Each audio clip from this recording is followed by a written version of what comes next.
നമ്മൾ രണ്ടാമത്തെ ചാപ്റ്റർ ആയിട്ടുള്ള തിയറി ബേസ് ഓഫ് അക്കൗണ്ടിംഗ് ആണ് ഡിസ്കസ് ചെയ്ത് മനസ്സിലാക്കാൻ ശ്രമിക്കുന്നത്. ഈ ചാപ്റ്ററിൽ നമ്മൾ ചില generally accepted accounting principles, gap എന്ന ഷോർട്ട് ഫോമിൽ അറിയുന്ന ചില പ്രിൻസിപ്പിൾസ് അല്ലെങ്കിൽ കൺസെപ്റ്റ്സ് വിശദമായി ചർച്ചയ്ക്ക് വിധേയമാക്കും. ഇപ്പോൾ ജനറലി ആക്സെപ്റ്റഡ് അക്കൗണ്ടിംഗ് പ്രിൻസിപ്പിൾസ് എന്ന് പറയുന്നത് ചില റൂൾസും ഗൈഡ് ലൈൻസുമാണെന്ന് നമ്മൾ മനസ്സിലാക്കില്ലേ. നിയമങ്ങളും ചില നിർദ്ദേശങ്ങളുമാണ്. അക്കൗണ്ട്സ് തയ്യാറാക്കുമ്പോഴും അതുപോലെ റിപ്പോർട്ടുകൾ തയ്യാറാക്കുമ്പോഴും ഓരോ അക്കൗണ്ടും സ്വീകരിക്കേണ്ട ചില നിയമങ്ങളും നിർദ്ദേശങ്ങളും. കഴിഞ്ഞ ക്ലാസ്സിൽ നമ്മൾ 3 പ്രിൻസിപ്പിൾസാണ് ഡിസ്കസ് ചെയ്തത്. അതിലാദ്യമായിട്ട് ചർച്ച ചെയ്ത് മനസ്സിലാക്കിയത് ബിസിനസ് എൻറ്റിറ്റി കൺസെപ്റ്റാണ്. ഈ കൺസെപ്റ്റ് പ്രകാരം ബിസിനസ്സിനെയും അതിൻ്റെ ഓണറിനെയും അതിൻ്റെ മുതലാളിയെയും വ്യത്യസ്ത എൻറ്റിറ്റികളായിട്ട് കണക്കാക്കണമെന്നും അത് രണ്ടും ഒരു എൻറ്റിറ്റി അല്ല, 2 വ്യത്യസ്ത എൻറ്റിറ്റികളായിട്ട് കണക്കാക്കണമെന്ന് ബിസിനസ് എൻറ്റിറ്റി കൺസെപ്റ്റ് നമുക്ക് പറഞ്ഞു തരുന്നു.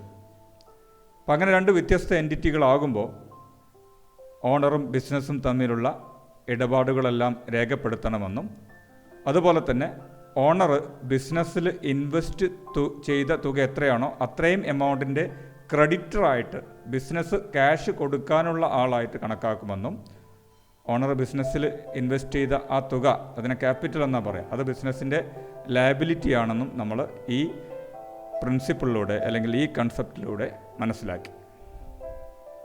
രണ്ടാമത് നമ്മൾ ചർച്ച ചെയ്തത് ഗോയിങ് കൺസേൺ കൺസെപ്റ്റിനെ കുറിച്ചാണ്. ഈ കൺസെപ്റ്റ് പ്രകാരം business has indefinite life. Business ഒരുപാട് കാലം നിലനിൽക്കും, അല്ലെങ്കിൽ business will continue to carry out its operations for a long period. Business അതിൻ്റെ പ്രവർത്തനങ്ങൾ ഒരുപാട് കാലം കൊണ്ടുപോകുമെന്നും നമ്മൾ ഈ കൺസെപ്റ്റ് പ്രകാരം മനസ്സിലാക്കി. മൂന്നാമത്തെ പ്രധാനപ്പെട്ട പ്രിൻസിപ്പിളായിട്ട് നമ്മൾ പഠിച്ചത് മണി മെഷർമെൻറ്റ് കൺസെപ്റ്റാണ്. ഇത് എന്തിനെക്കുറിച്ചാണ് പറയുന്നത്? ഏത് തരം ഇടപാടുകളാണ് നമ്മൾ രേഖപ്പെടുത്തേണ്ടത് എന്നാണ് ഈ കൺസെപ്റ്റ് നമുക്ക് പറഞ്ഞു തരുന്നത് അല്ലേ. എന്ത് പറയുന്നു? എന്താ പറയുന്നത്? ഏത് ട്രാൻസാക്ഷനെ റെക്കോർഡ് ചെയ്യാൻ പാടുള്ളൂ, ഏത് ഇടപാടുകളും സംഭവങ്ങളും മാത്രമേ റെക്കോർഡ് ചെയ്യാൻ പറ്റുള്ളൂ?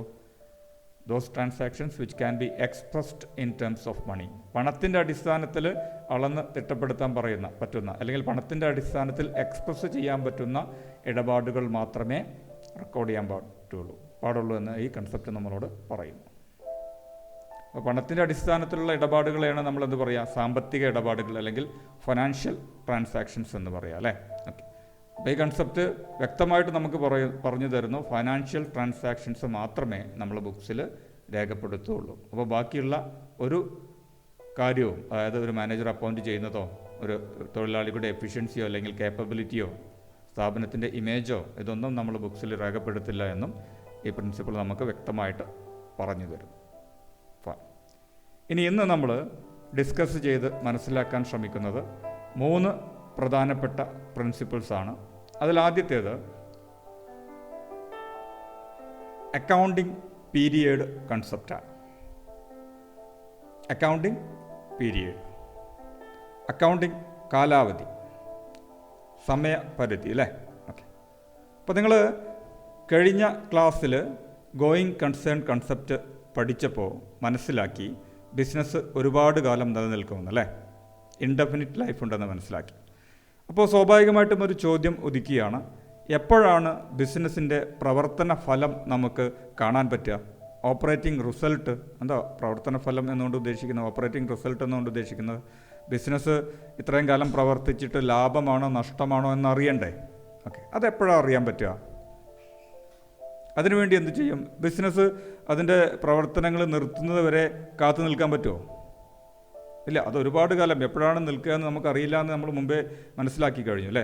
ഫൈൻ. അപ്പോൾ പ്രവർത്തന ഫലങ്ങൾ കാണാൻ എന്താ ചെയ്യുക? ഈ ബിസിനസ്സിൻ്റെ ലൈഫിനെ പല പീരിയഡുകളായിട്ട്, പല കാലാവധികളായിട്ട് നമ്മൾ ഡിവൈഡ് ചെയ്യും. സാധാരണ 1 വർഷത്തെ പീരിയഡുകളായിട്ടാണ് കണക്കാക്കുക. ഇങ്ങനെ ഓരോ ടൈം പീരിയഡും കഴിയുന്ന സമയത്ത് ഫൈനാൻഷ്യൽ സ്റ്റേറ്റ്മെൻറ്റ്സ് തയ്യാറാക്കി ബിസിനസ്സിൻ്റെ ഓപ്പറേറ്റിംഗ് റിസൾട്ട്, അതായത് ലാഭമാണോ നഷ്ടമാണോ എന്ന് നമ്മൾ കണ്ടെത്തും.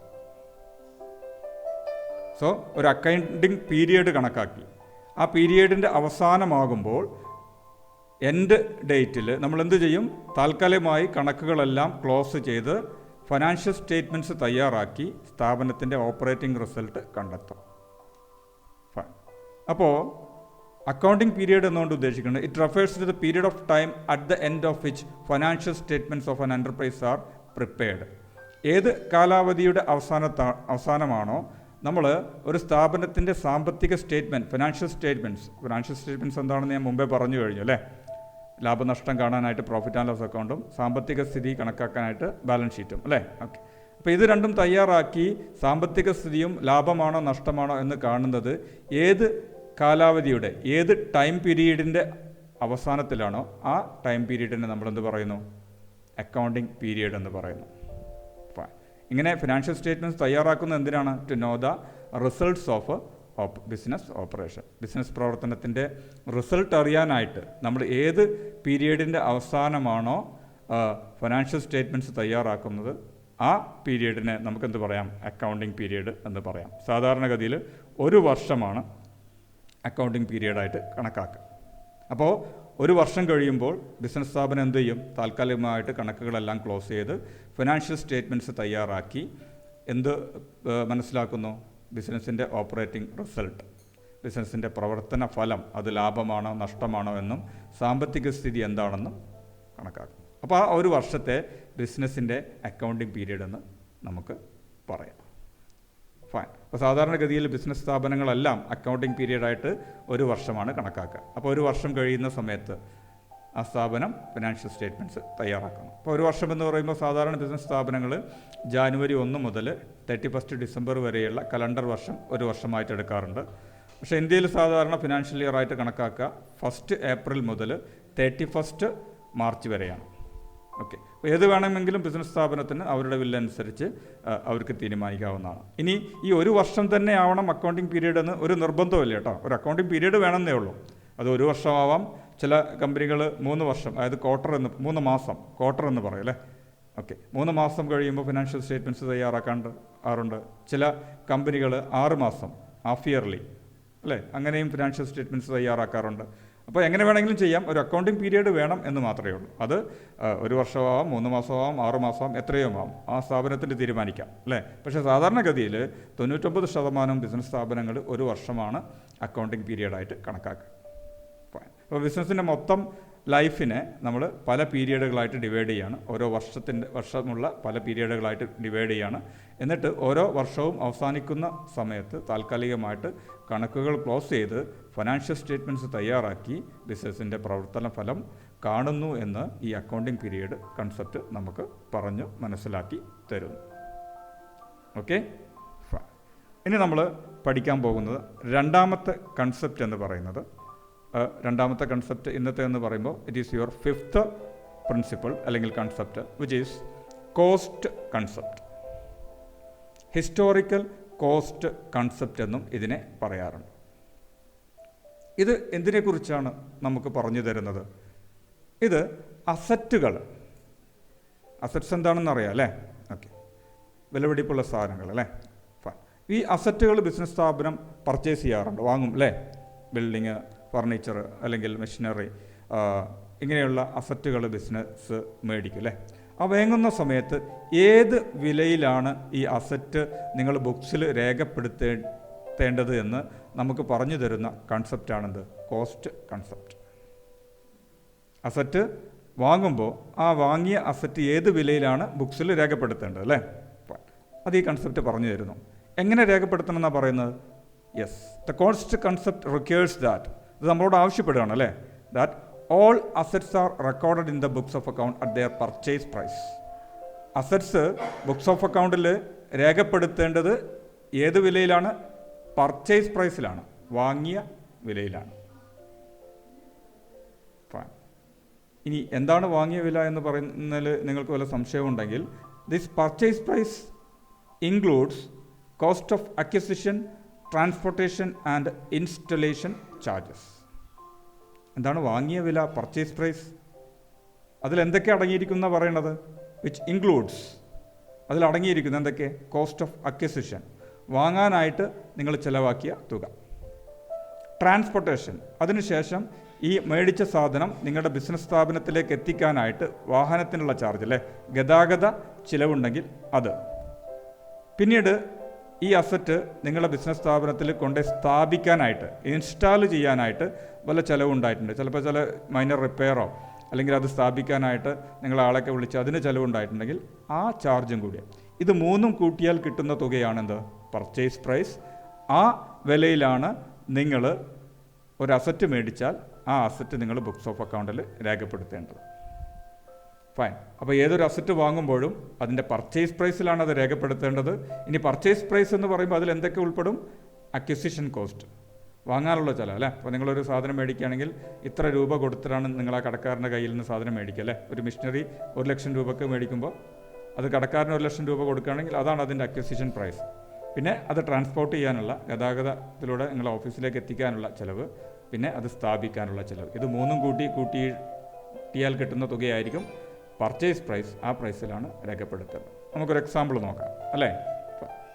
ഒരു machinery is purchased for 1 lakh, 1,00,000 രൂപയ്ക്ക് മേടിച്ചു.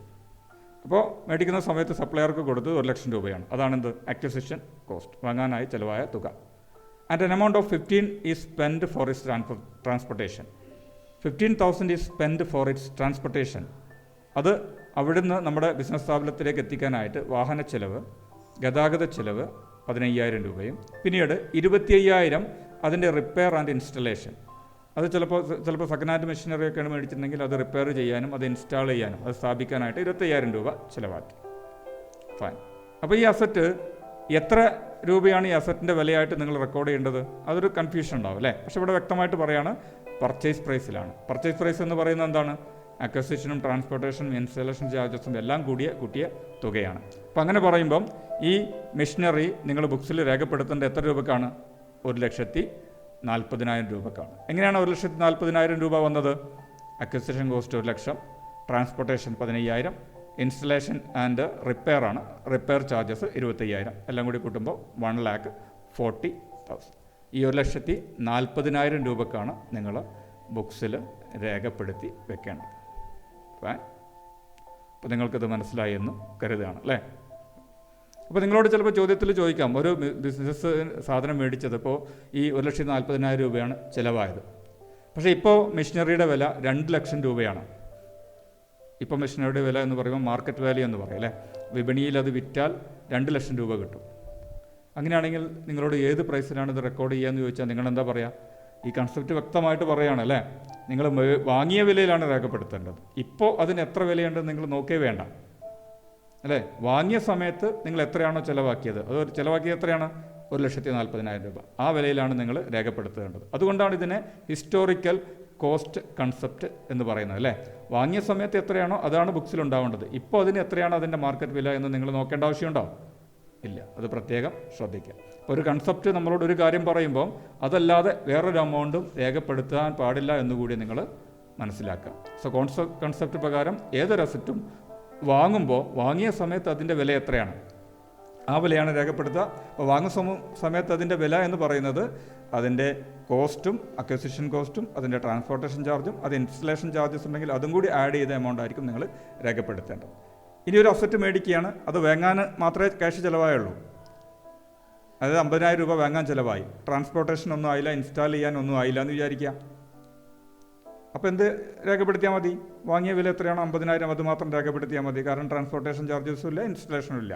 പക്ഷേ ഇത് രണ്ടും ഉണ്ടെങ്കിൽ അതും കൂടി ആഡ് ചെയ്ത് ആ വിലയാണ് നിങ്ങൾ ബുക്കിൽ രേഖപ്പെടുത്തേണ്ടത്. I think it's clear. Okay, so we shall move to the third concept which is dual aspect concept. Dual aspect, രണ്ട് ആസ്പെക്റ്റ്, രണ്ട് ഭാഗമുള്ള, രണ്ട് എഫക്റ്റുള്ള. ഡ്യുവൽ എന്ന് പറഞ്ഞാൽ രണ്ടാണ് അല്ലേ.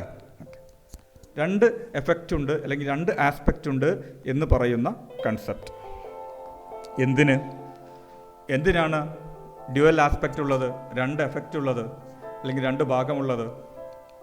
ഫോർ എവറി ട്രാൻസാക്ഷൻ, എല്ലാ ഇടപാടുകൾക്കും. അപ്പോൾ നിങ്ങൾ സാമ്പത്തിക ഇടപാടുകൾ മാത്രമേ റെക്കോർഡ് ചെയ്യുള്ളൂ അല്ലേ.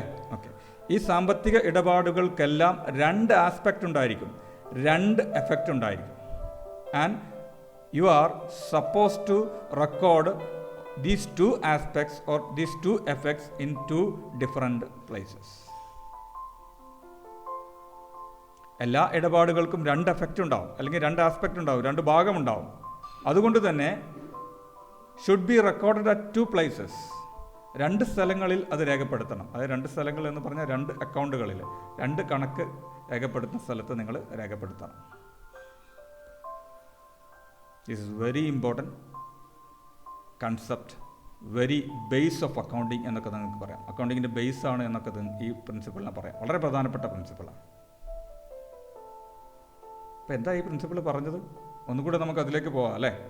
എല്ലാ ഇടപാടുകൾക്കും രണ്ട് എഫക്റ്റ് ഉണ്ടാവും, രണ്ട് ഭാഗത്തെ അത് ബാധിക്കും അല്ലേ.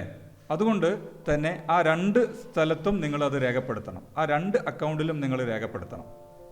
എങ്ങനെയാണ് അത് സംഭവിക്കുക? നമുക്കൊരു ഉദാഹരണം എടുക്കാം അല്ലേ. നമ്മളൊരു മെഷീനറി മേടിക്കുകയാണെന്ന് കരുതാം. ഒരു ട്രാൻസാക്ഷനാണ്. 50,000 രൂപ ചിലവാക്കി ഒരു മെഷീനറി മേടിച്ചു. ഫൈൻ. ഇത് ഏതൊക്കെ അക്കൗണ്ടുകളെയാണ് ബാധിക്കുക? ഏതൊക്കെ സ്ഥലത്താണ് അതിൻ്റെ എഫക്റ്റ് ഉണ്ടാവുക? നോക്കൂ, മെഷീനറി എന്ന് പറയുന്ന 50,000 രൂപ വിലയുള്ള ഒരു അസറ്റ് ബിസിനസ്സിലേക്ക് വന്നു. നിങ്ങളത് മേടിച്ചു അല്ലേ. പുതുതായിട്ട് ബിസിനസ്സിലേക്ക് മെഷീനറി എന്ന് പറയുന്ന അസറ്റ് വന്നു. മെഷീനറി എന്ന് പറയുന്ന അക്കൗണ്ടിൽ അതിന് എഫക്റ്റ് ഉണ്ടായി അല്ലേ. ഫൈൻ. അതേസമയം വേറൊരു അക്കൗണ്ടിലും കൂടി എഫക്റ്റ് ഉണ്ടായില്ലേ, വേറൊരു സ്ഥലത്തും കൂടി. അതെവിടെയാണ്? നിങ്ങളുടെ ക്യാഷ് 50,000 കുറഞ്ഞു, ശരിയല്ലേ? അപ്പോൾ നിങ്ങളൊരു മെഷീനറി മേടിച്ചപ്പോൾ നിങ്ങളുടെ ക്യാഷ് 50,000 രൂപ കുറയുകയും അതിന് പകരമായിട്ട്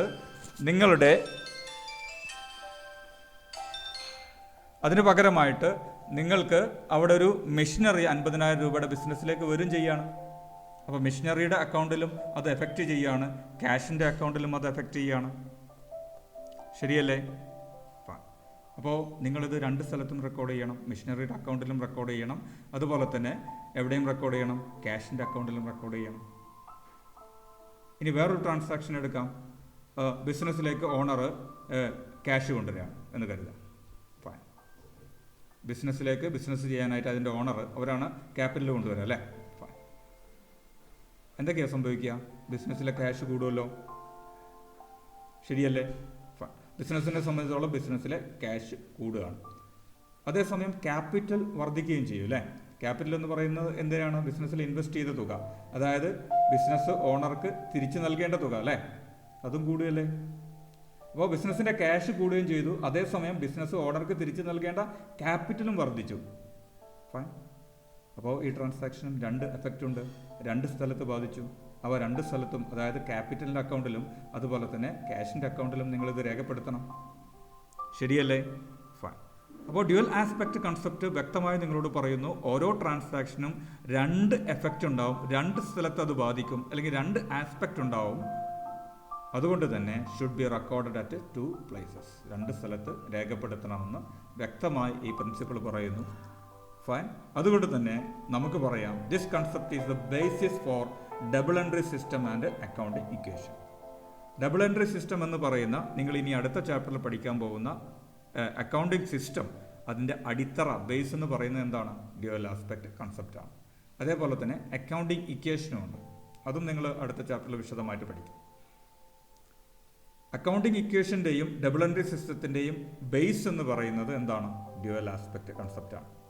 അപ്പോൾ നമുക്ക് ഡബിൾ എൻട്രി സിസ്റ്റം തരുന്നതും അക്കൗണ്ടിങ് ഇക്വേഷൻ തരുന്നതും ഡ്യുവൽ ആസ്പെക്റ്റ് കൺസെപ്റ്റ് ആണെന്ന് നമുക്ക് പറയാം. ഇത് വളരെ പ്രധാനപ്പെട്ട പോയിന്റാണ്, പലപ്പോഴായിട്ട് പരീക്ഷയ്ക്ക് ചോദിച്ചിട്ടുണ്ട്. ഡബിൾ എൻട്രി സിസ്റ്റത്തിൻ്റെ ബേസ് ഏതാണ്, അല്ലെങ്കിൽ അക്കൗണ്ടിങ് ഇക്വേഷൻ നമുക്ക് തരുന്ന കൺസെപ്റ്റ് ഏതാണ്? നമ്മളിങ്ങനെ ഈ രൂപത്തിൽ ഓരോ ട്രാൻസാക്ഷൻ്റെയും രണ്ട് ആസ്പെക്റ്റുകളും രണ്ട് സ്ഥലത്ത് രേഖപ്പെടുത്തുന്നതുകൊണ്ടാണ് നമുക്ക് അക്കൗണ്ടിങ് ഇക്വേഷൻ എന്ന് പറയുന്ന ഒരു ഇക്വേഷൻ ഫോർമുല ഉണ്ടാകുന്നത്. ഓക്കെ.